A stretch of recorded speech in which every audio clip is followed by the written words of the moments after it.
Hello everyone and welcome. Unfortunately, we are not able to welcome you to Auburn this year for Tubman Week.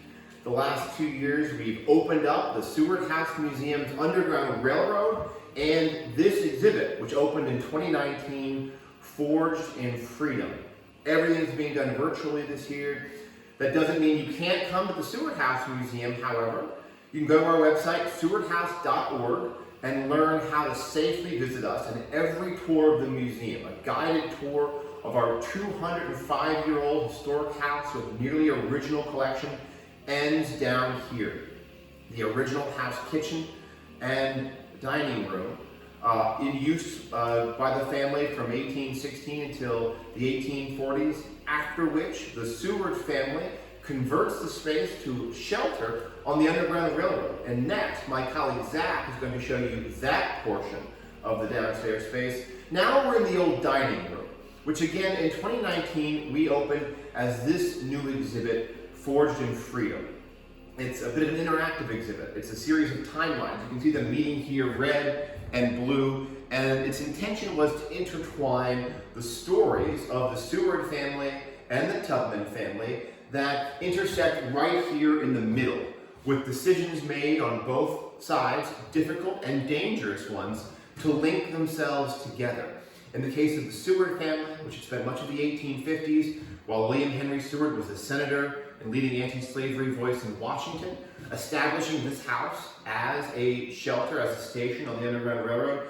And on Harriet Tubman's part, 10 years after self-liberating and fleeing from her bondage in Maryland, where she was enslaved on the Eastern Shore, to purchase a 7-acre farmstead from this family just down the road on South Street.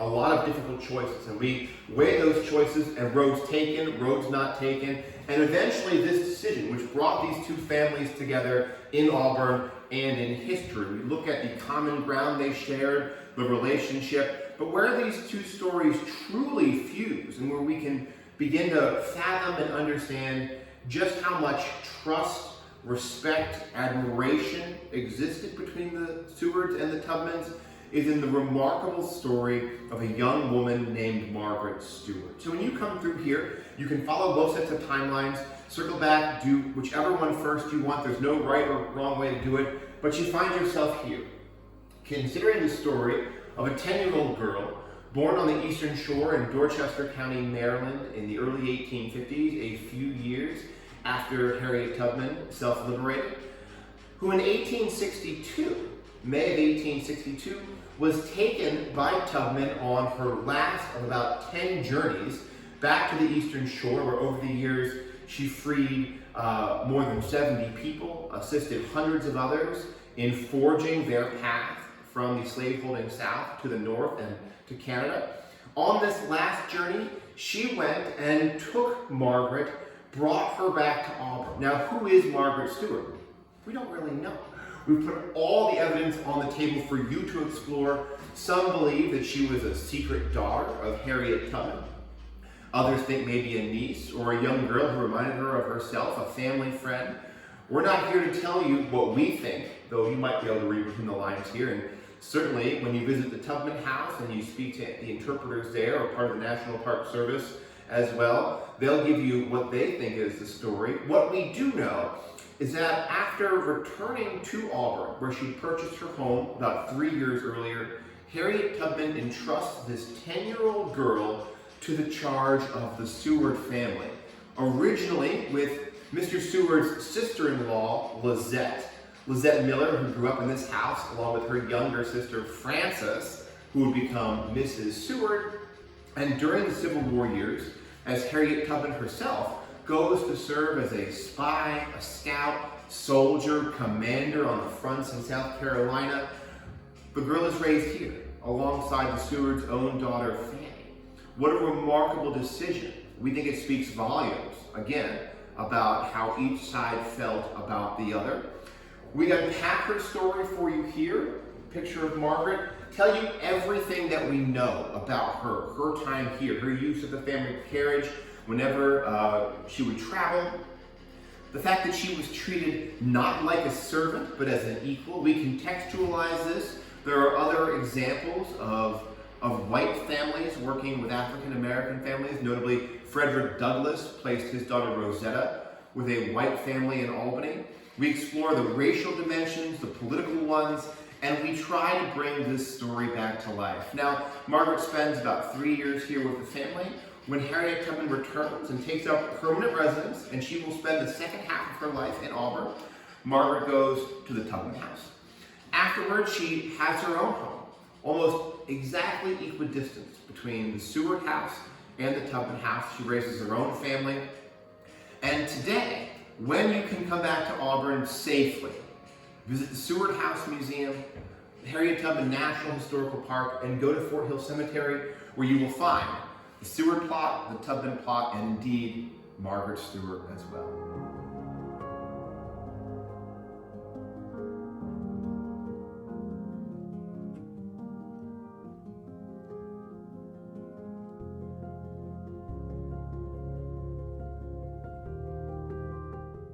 Hi folks, my name is Zach Finn, and I'm the Education and Outreach Coordinator here at the Stewart House Museum. And as Jeff just mentioned, Harriet Tubman Weekend looks a little bit different than it has the past 2 years, but still we wanted to make sure you got a chance to see the spaces, as well as the collection pieces that are really going to play into the story that we want to talk about today. So while Jeff just introduced you to our new exhibit, Forged in Freedom, as well as what would have historically been the dining room, here I am standing in what was the original kitchen when the house was first constructed. Now, the house goes through several different additions throughout its existence. When it's first built by Judge Elisha Miller, there are only 10 rooms, and today we're looking at about 33, so more than triples in size throughout its existence. But it's one in particular that's added to the house in 1848 that is really going to factor into our story today.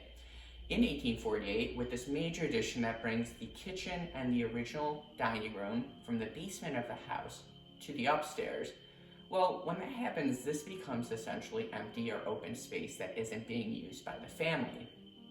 But it's only like that for a little bit, as shortly after the kitchen and dining room are brought upstairs, the space I'm standing in right now would have been used as a station and a stop on the Underground Railroad by William Stewart, but primarily by his wife Frances, who was an abolitionist who developed a close network of friends and collaborators who you'll be hearing all about this weekend.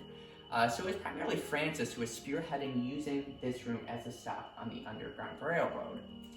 Now, for many of our visitors, they might be unfamiliar with exactly what the Underground Railroad is. So before we move on to talk about the family's contributions, just a general introduction to what the Underground Railroad was and why it's so important.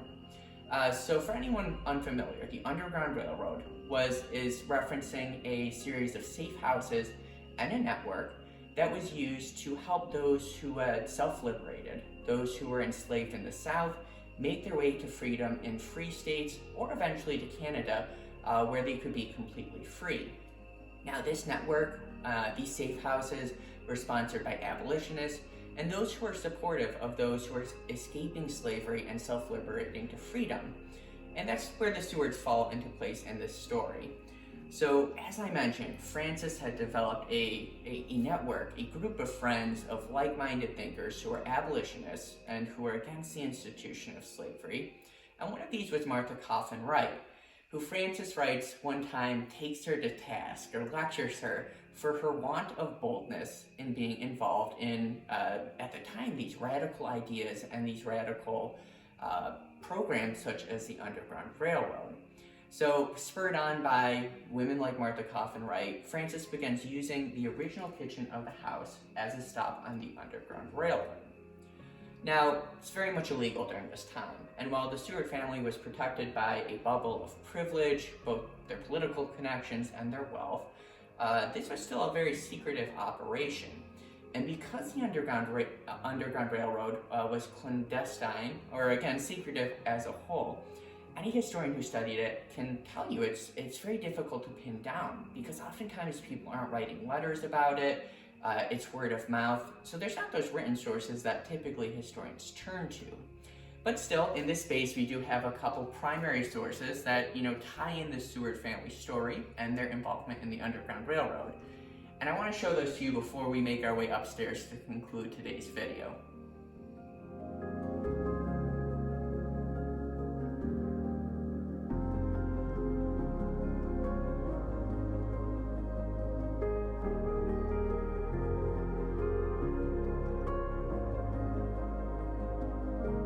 So what you just saw, and what's beside me right now, is a marker dedicated to one of the Stewart family's beloved pets, a dog named Watchy.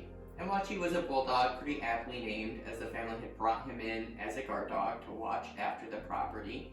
And he finds himself kind of ingrained in history and ingrained in our story, thanks to a letter that William Henry Stewart writes to Francis in 1855.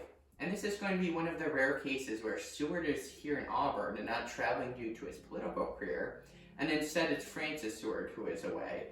So very rarely do you see this happen, but what ends up happening as William Henry Stewart is here in Auburn watching after the house, he hears Watchy barking outside, so he rushes to see what the dog is alerting him as to who's on the property. And it ends up being passengers on the Underground Railroad. So Stewart invites them in, and later he pens a letter to Francis in which he writes, "The Underground Railroad works wonderfully. The passengers came here last night. Unfortunately, Watch attacked one of them." So Watchy's story becomes part of our story because Stewart writes that letter. And again, it's one of those rare moments where there's actually a written source detailing the Underground Railroad in operation, at the time that it would have been running. Unfortunately for Watchy, he ends up passing away a year later, and that's when this marker was eventually erected beneath the black walnut tree, where all of the Stewart family pets end up being buried during this time. And like a later dog Neppy, it does appear as if poor Watchy was poisoned. The Stewart family had a lot of enemies during this time, oftentimes due to their political beliefs, which were at the time, again, deemed radical.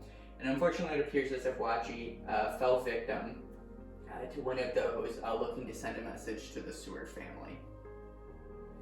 And one more piece of evidence here that you can see on this panel is going to come from the Auburn Daily Herald, written in 1891, so well after Watchy's story, well after Stewart and Francis had passed away. But this article really describes the Auburn kitchen here as being used as a stop on the Underground Railroad by those formerly enslaved African Americans who had self-liberated and were on their way to Canada in the pursuit of freedom. So it occurs, again, well after the time of Watchy, well after the time of the Stewarts.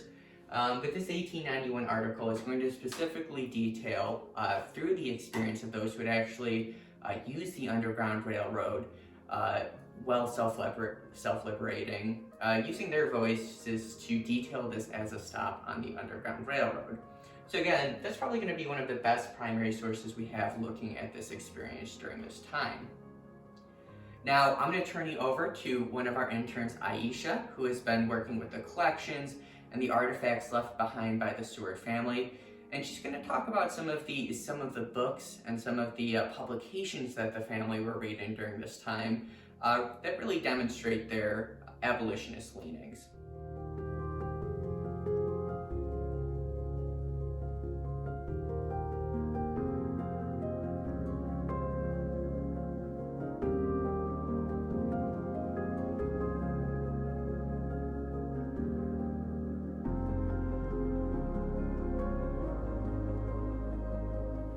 Hello, my name is Aisha, and I'm the collections intern here at the Stewart House Museum. I'm a second-year grad student in the Museum Studies program from Syracuse University. And today we're going to be taking a look at some objects in the Stewart collection pertaining to slavery of the 19th century and that discussion here that we're having. The Stewarts are avid readers, so it should be no surprise that we have some books in our collection that we'll be taking a look at today. The first object that we have here on the table is Uncle Tom's Cabin, written by Harriet Beecher Stowe. Stowe was an American author from Litchfield, Connecticut, and her writing career spanned 51 years, and she published over 30 books in her lifetime. This book, Uncle Tom's Cabin, is her most well-known book. It was published in 1852, and in its first year sold over 300,000 copies in its first year. The book follows the life of Uncle Tom, a slave, and Stowe really wanted to focus on revealing the realities of slavery during this time, with her being an abolitionist. It's said that this book helped start the Civil War, and there's a little bit of a rumor going around about what exactly did President Abraham Lincoln say to Stowe during their meeting. So it's rumored that Lincoln shook her hand and said, "So you're the little woman who wrote the book that started this great war." If he didn't say this, nevertheless, this book did have a major role during the war of this time.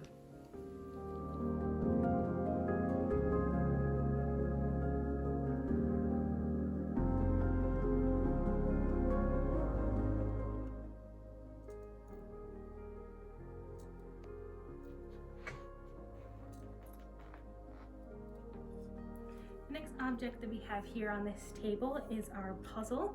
It was owned by Fanny Seward, Seward's youngest daughter, and it is a depiction of Uncle Tom's Cabin. And Fanny got it in 1853 from her mother Frances for a Christmas gift. And Fanny wrote about it in a letter to her father in 1853, saying, "I received so many wonderful things, and mother got me this Uncle Tom's Cabin puzzle."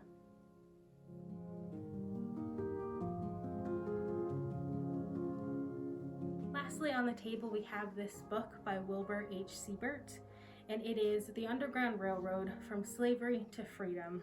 Siebert was an associate professor of European history from the Ohio State University. He focused on studying the Underground Railroad, went out and collected interviews and documentation from aging abolitionists and from their descendants to help put together this book, which is a story of the organized system that the slaves went through, escaping slavery in the South and gaining their freedom up in Canada. This is a really important book, even to us here at the museum. We talk about the Underground Railroad in the basement, where Frances ran a stop on the Underground Railroad downstairs. And so we don't have any documentation of the experience that those slaves had gone through during this time. And this book really documents exactly what they would have gone through.